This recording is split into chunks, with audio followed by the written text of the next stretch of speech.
into role-playing? How about RPGs and shows that tie into them?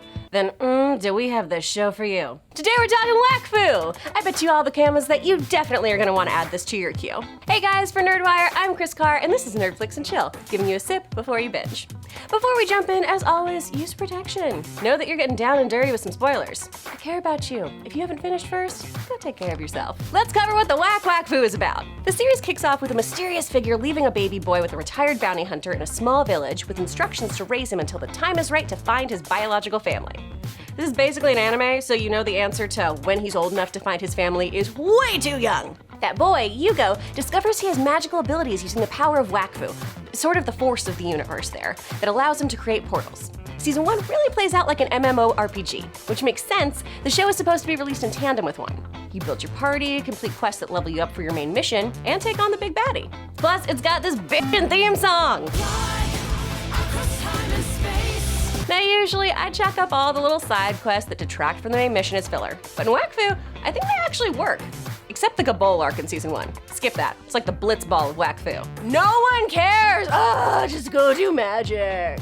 Hey, this follow-up in Season 2 that was actually fun, so maybe watch those episodes. You're an adult, you know how you want to waste your time. In these off-the-main quest adventures, the characters grow, show more of their personality, and build deeper relationships with one another without it feeling forced. Aww, Dali and Ruby are like Legolas and Gimli. I love the relationship between Ava and Dali. They're adorable. I mean, who doesn't love romance in their D&D campaign?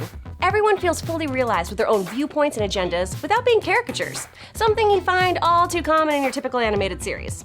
These multitudes of personalities make the characters more believable, likable, and memorable. The character design is one of the strongest things the show has going for it. The designs are killer! Fun fact! Most of the races in the series got their name by simply spelling something backwards. Kra, the race of archers, that's arc backwards. Enotrophs, the race of treasure hunters known for their greed like Roel, fortune backwards. Even our main dude Yugo, the Heliotrope, gets his name from the backwards French spelling of portal. What are the plant people, the Sedita? That one's really stupid.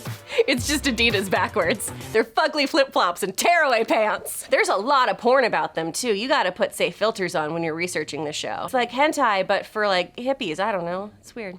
All the character models, even the background ones, are full of details. I'm a huge fan of this animation style. The show is entirely animated using Adobe Flash, and it actually works. The animation is fluid and the action sequences look amazing. And it's not just a show for kids. There are real stakes, and even a teeny bit of fan service. I don't know why she has to make all the sex noises. It's like when you watch somebody play volleyball, just Why? Why is that necessary? Someone is still gonna fap to that. And for any of you Venom thirsters out there, I give you this. With Season 2, we dive more into the world, learn more about the powers and the history of the Heliotropes, and just what's lurking under Yuga's hat. If I have one complaint about this season, it's that 2 lacked a main villain arcing over the major storyline for a while. I mean, we know the Shoo-Shoos are a big problem, and Kilby smelled fishy the moment he showed up, but we don't get confirmation that he's our big bad until episode 20. I like foreplay as much as the next gal, but 20 episodes? Well, that was a super satisfying reveal. The first chunk of the season just felt like we were getting the gang back together and leveling up.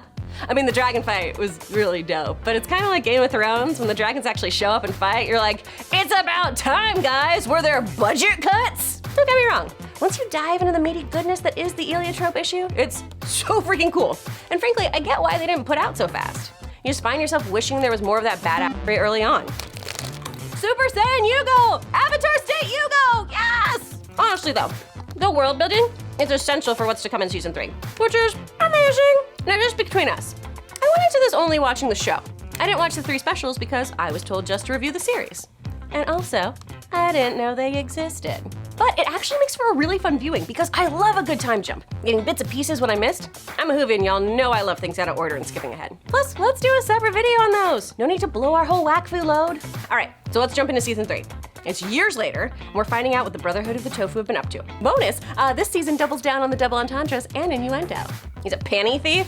The fecka demigod is fecking disgusting. Glad the writer Porkies are still getting work. Dude, Anthony Michael Hall looks weird now that he's swole.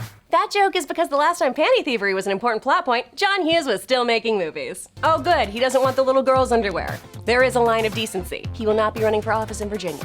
So, Dali and Ava have 2 kids and 1 on the way.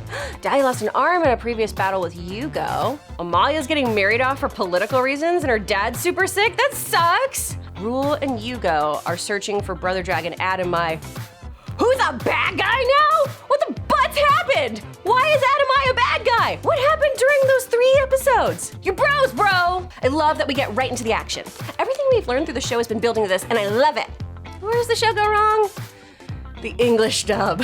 Now, when I write a review, I typically watch the dub, but still sub so I can catch differences in translation, but not miss any important plot points while typing because I don't speak French, or Japanese, or Korean. I went to school in Texas. I took 4 years of Spanish, so I only speak English. But watching the first 2 seasons in English was painful. Like, I hate to give the dub a big ol' Cleveland steamer, but it's just not good. That being said, the powers that be seem to recognize the lackluster English dub and swapped it out. They took the note. The 3rd season replaces the cast with LA-based voice actors, and honestly, it doesn't feel too unnatural thanks to the time jump the story puts in place.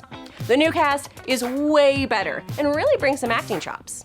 The biggest reason I think this new dub is so successful though, and you can catch this if you sub your dub, the LA cast has altered their lines to actually fit the speed of the mouths they're dubbing. They fit the flaps. Don't be gross, it's literally what we call it when dubbing. Whereas in the UK, the cast stuck to the script but crammed it all in there, speeding through it, just racing to finish, and not putting in any effort to make those moments magical. This is why ADR is hard and important, and you need a solid voice director. Tune in or tune out? Obviously, I think you should tune in. Wakfu feels like a great Savage Worlds campaign that you don't want to end. It's like the French take on Avatar, so give it a shot.